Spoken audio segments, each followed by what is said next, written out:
Moi, je suis fils de pêcheur et les gens les mieux placés pour savoir ce qui se passe présentement sur la pêche, c'est les pêcheurs. Alors nous, à la CAQ, on veut les rencontrer, ces gens-là.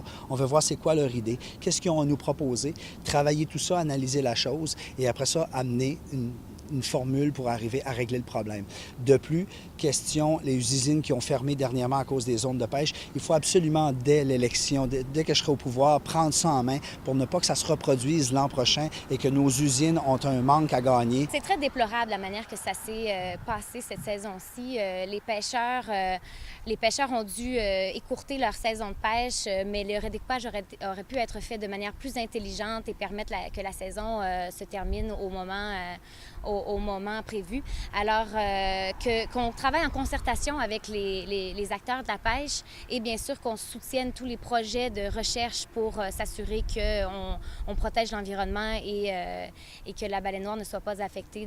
C'est qu'on a déjà des centres de recherche ici en Gaspésie dans le domaine des pêches. On doit mettre de l'avant la capacité de ces centres de recherche-là pour trouver des nouvelles technologies qui vont permettre, par exemple, à ce que les cages puissent avoir des câbles qui vont être cachés ou sous l'eau, puis qui vont pouvoir émerger lorsque le besoin viendra de lever la cage.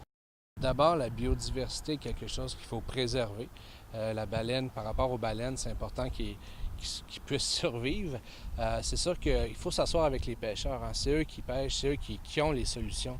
Donc, il faut vraiment s'asseoir avec eux. Puis je suis persuadé qu'on peut trouver des compromis ou des moyens même technologiques pour faire en sorte que les baleines survivent et que les pêcheurs trouvent leur compte aussi là-dedans.